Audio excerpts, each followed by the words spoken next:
Fala pessoal, começando mais um vídeo aqui no canal. E se você já se sentiu frustrado porque correr parece uma batalha constante, tipo seus pés estão presos no chão, cada passo é um esforço gigante, sabe aquela sensação de que você não está evoluindo ou que você está sempre cansado?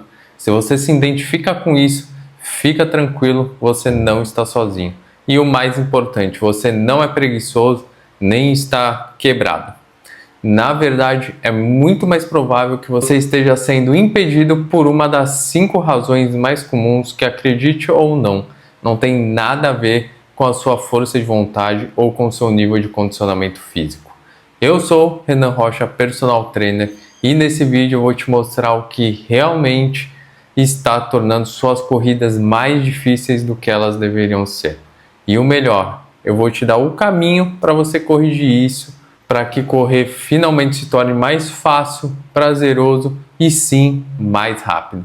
Preparado então para desvendar esses mistérios e desbloquear o seu verdadeiro potencial na corrida? Então bora lá! A sua primeira razão, e uma das mais traiçoeiras pela qual correr pode parecer mais difícil do que deveria, é algo que a gente chama de sobrecarga não funcional, ou o famoso overtraining que você já deve ter ouvido por aí. Então deixa eu te explicar de um jeito bem direto.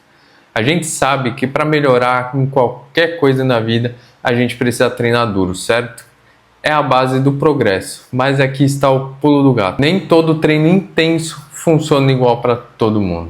E quando a gente se esforça mais do que o normal por um tempo, o nosso corpo reage de formas diferentes. Algumas pessoas, depois de um treino puxado, melhoram, o corpo se recupera, se adapta e volta ainda mais forte. Isso é o que chamamos de sobrecarga funcional. Um mergulho temporário no desempenho que te leva a uma supercompensação e, no final das contas, a um ganho de condicionamento físico. É uma parte inteligente e planejada de um bom plano de treino. Mas, infelizmente, outras pessoas acabam piorando.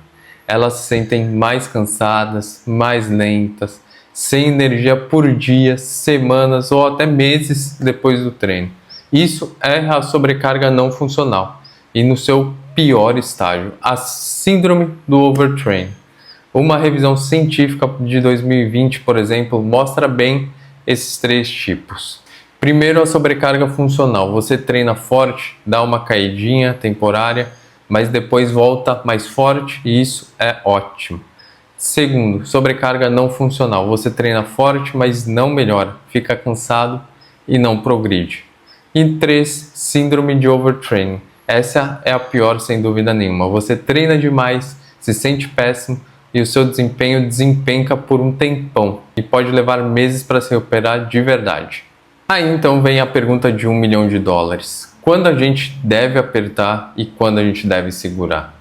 Treinadores experientes, por exemplo, como eu, muitas vezes levam atletas à sobrecarga funcional, sabendo que vai ter uma leve queda no desempenho, mas com a esperança de que eles voltem ainda mais fortes. Aí é a tal da supercompensação. Mas tem um pequeno detalhe aí. Só ver a queda do desempenho não é suficiente para saber o que está rolando de fato. Muitos fatores afetam como a gente responde ao treino, como sono, alimentação, estresse geral e até mesmo a nossa genética. Então, como você pode saber se você está em sobrecarga e se é por isso que a sua corrida está tão difícil? A sobrecarga acontece quando você treina forte, mas não recupera o suficiente.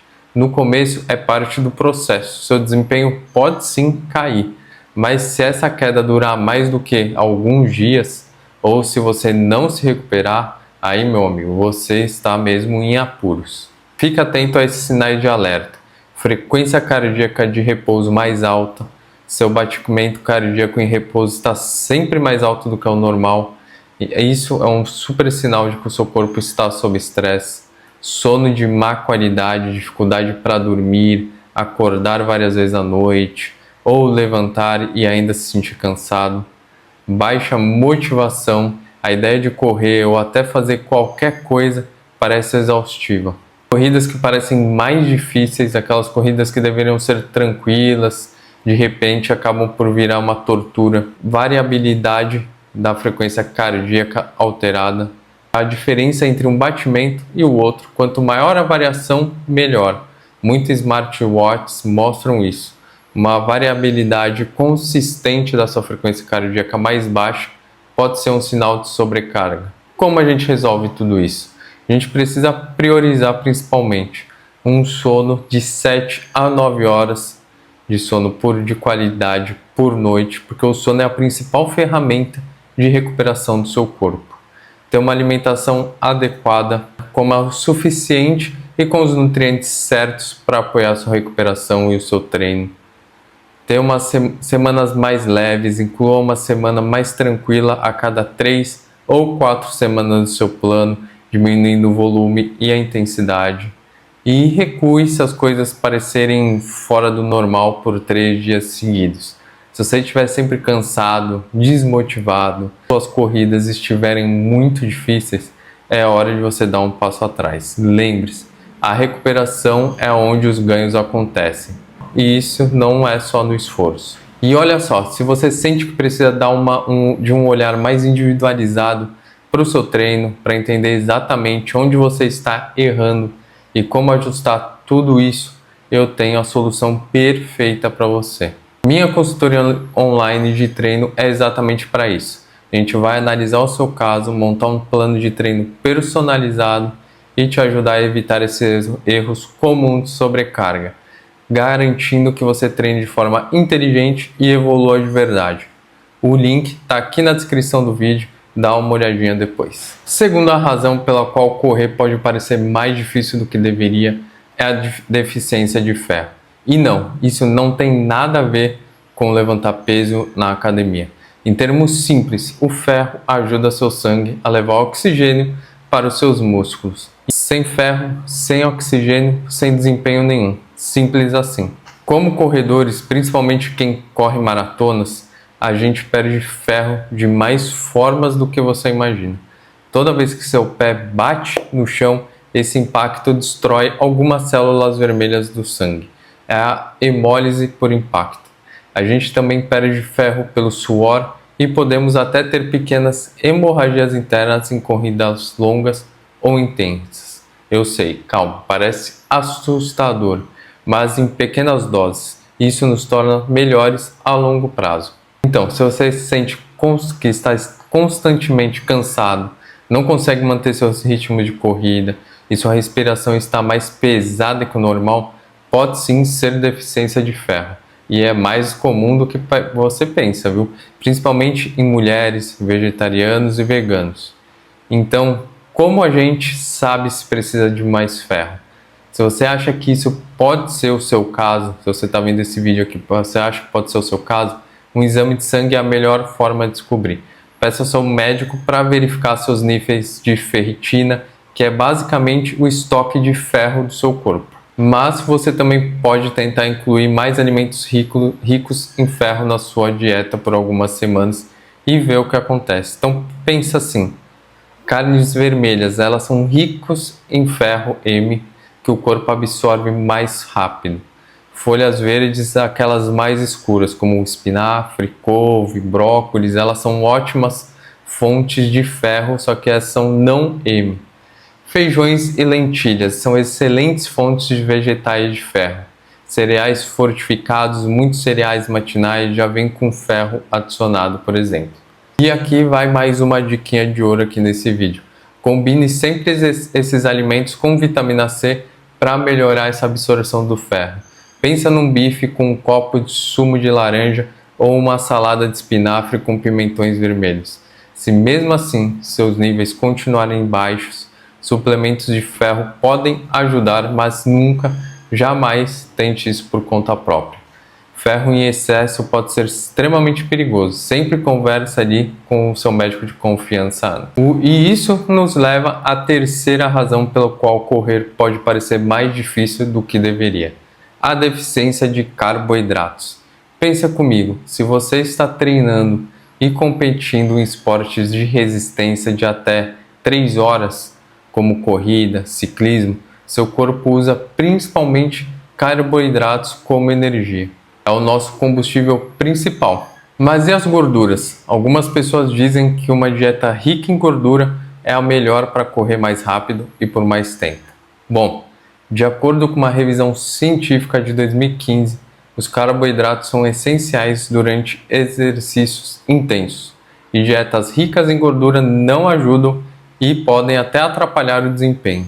Estudos mostram também que correr com pouco glicogênio, que é a fonte como a gente guarda carboidratos, aumenta a sua percepção de esforço e a sua frequência cardíaca. Ou seja, aquela corrida que antes era fácil, agora parece uma tortura e seu coração está trabalhando muito mais para te manter em movimento. Para descobrir se isso é o seu caso, tente comer mais carboidratos antes, durante e depois das suas corridas. Antes da corrida, você pode comer uma banana, uma torrada com geleia ou um pouco de sumo de laranja uns 30 a 60 minutos antes. Durante a corrida, para treinos mais longos ali, que 60, 90 minutos, géis energéticos super bem, jujubas ou bebidas esportivas que tem várias por aí. E depois da corrida, para repor os seus estoques de glicogênio e se recuperar. Veja se correr fica mais fácil. Se sim, provavelmente precisa de mais carboidratos. É o combustível premium para o seu motor da corrida. E falando em combustível, eu sei que muitos de vocês buscam os melhores produtos para otimizar a performance e a recuperação. Por isso, eu tenho um cupom de desconto exclusivo na Prozis para vocês. Lá você encontra géis, bebidas esportivas, suplementos e tudo mais que você precisa para garantir que o seu corpo tenha o combustível certo. O código de desconto lá na Prozis é Renan Rocha e o link para o site da Prozis está aqui na descrição. Aproveita para dar um gás nos seus treinos. A quarta razão pela qual correr pode parecer mais difícil do que deveria é o que a gente chama de carga alostática. Deixa eu te contar uma história de um aluno para você entender. Quando ele competia no mais alto nível, ele treinava entre 25 a 35 horas por semana. E na mesma época, ele estava estudando para se formar em Ciências do Esporte e Fisioterapia. Todo ano, sem falta, a mesma tempestade atingia ele de todos os lados no começo do verão. Tinha um campeonato mundial e tinha provas finais também da faculdade e todos os eventos sociais acontecendo ao mesmo tempo. Agora, se você olhasse para o plano de treino dele, no papel você diria: tá tudo certo, sem overtraining, tudo equilibradinho ali, seus pratinhos todos equilibrados. Mas aqui está o grande segredo. Seu corpo não separa os diferentes tipos de estresse. Estresse do treino, estresse da vida, estresse emocional, tudo vai ali para o mesmo baldezinho. Isso é o que os cientistas chamam de carga alostática. É a tensão total no seu corpo de tudo, não só do treino. E se você não gerenciar essa carga total, seu desempenho vai cair, sua recuperação vai estagnar e, pior ainda, o risco de lesões vai disparar. Então, durante aqueles meses caóticos, eu não ajustava só o treino. A gente ajustava tudo. Nada de noites longas, nada de festas, nada de barulho extra. Não era para ser antissocial, era para proteger o desempenho dele. Porque quando o treino está no auge, alguma outra coisa tem que ceder. E quando o treino acalma, aí sim traz de volta os jantares, os casamentos, as festas de aniversários, toda a diversão. Lembre-se que a recuperação não é só física, ela é mental, emocional e hormonal também. Se você ignorar isso, seu corpo vai te avisar alto e claro. Você vai acordar grogue, não importa quanto tempo dormiu. Pequenas coisas vão te irritar, corridas fáceis vão parecer extremamente difíceis e você vai ter dificuldade para se concentrar e sua motivação vai lá para baixo. E seu corpo simplesmente vai se sentir estranho, mesmo que você não consiga explicar o porquê. Então esses são os sinais de alerta. Se eles continuarem por vários dias seguidos, não são só sinais de que você está cansado, são sinais de que sua carga alostática está no limite. E quando isso acontece, a coisa mais inteligente a fazer é recuar, não para sempre, só o tempo suficiente para o seu sistema se redefinir ali. Pode significar pular um treino, mas também pode significar cancelar um jantar ou evitar compromissos sociais desnecessários, por exemplo. Então, se você é como eu e quer ser o melhor em tudo na sua corrida, com a sua família e no trabalho, então não espere seu corpo entrar em colapso. Comece a ouvir os sinais agora. É assim que você realmente fica mais rápido. E a quinta razão, que muitas vezes se mistura com as anteriores, é a falta de estratégia e de recuperação adequada. Não só descansar, mas sim como você se recupera. Qual a diferença entre estar cansado e estar em overtraining? A fadiga normal vai embora com o descanso certo. Você dorme bem, você tira ali um dia de folga e no dia seguinte se sente renovado. Já o overtraining, por outro lado, ele persiste. Seu corpo não se recupera, você se sente ali meio chapado por semanas e o cansaço não vai embora de jeito nenhum, mesmo dormindo muito. É um esgotamento profundo mesmo que não passa com o descanso comum. Renan, dá para rastrear o overtraining com frequência cardíaca ou variabilidade da frequência cardíaca? Sim. Uma frequência cardíaca de repouso que sobe e uma variação ali da frequência que cai ao longo do tempo podem ser um sinal claro de overtraining. A maioria dos smartwatches conseguem rastrear isso se você dormir com ele.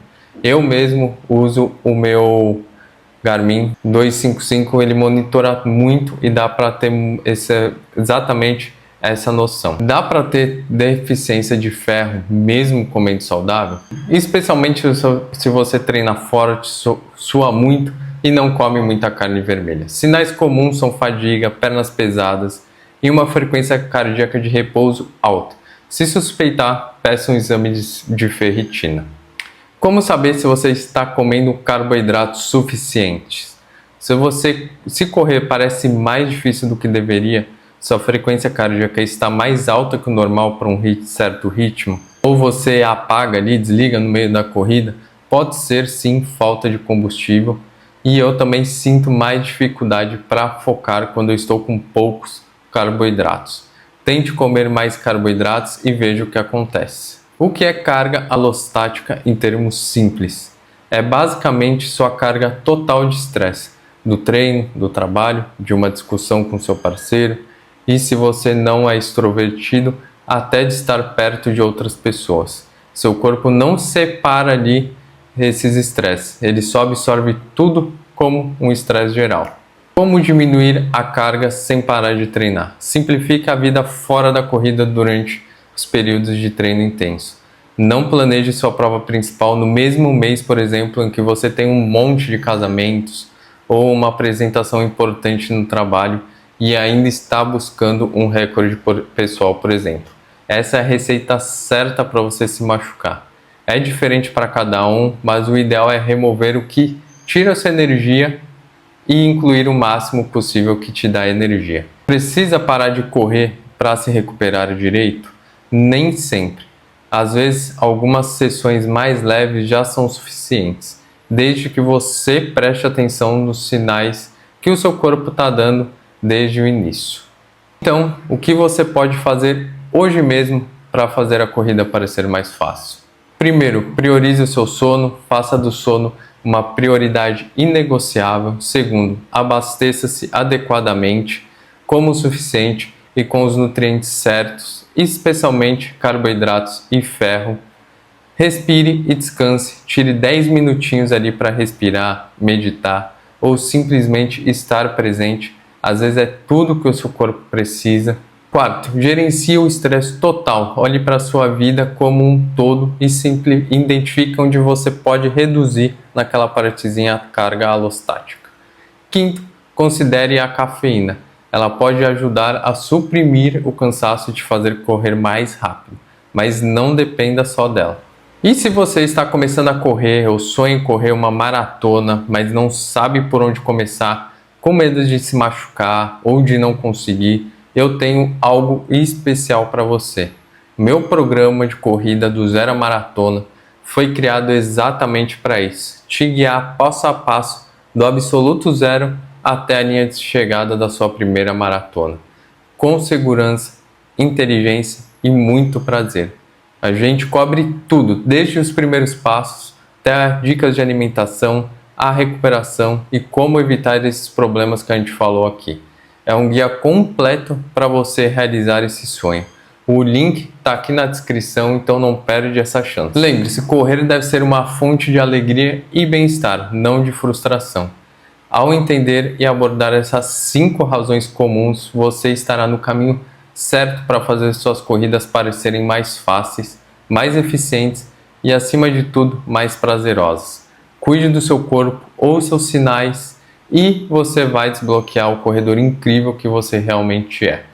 Muito obrigado por assistir até aqui. Se você gostou desse vídeo, já deixa o like, se inscreve aqui no canal, ativa o sininho para sempre que eu postar vídeo, você ser notificado com que tem vídeo novo no canal. E não se esquece de conferir os links na descrição para minha consultoria online, o programa de corridas do Zero Maratona e, claro, o cupom de desconto imperdível da Prozis. Até o próximo vídeo, vou ficando por aqui, falou e foi!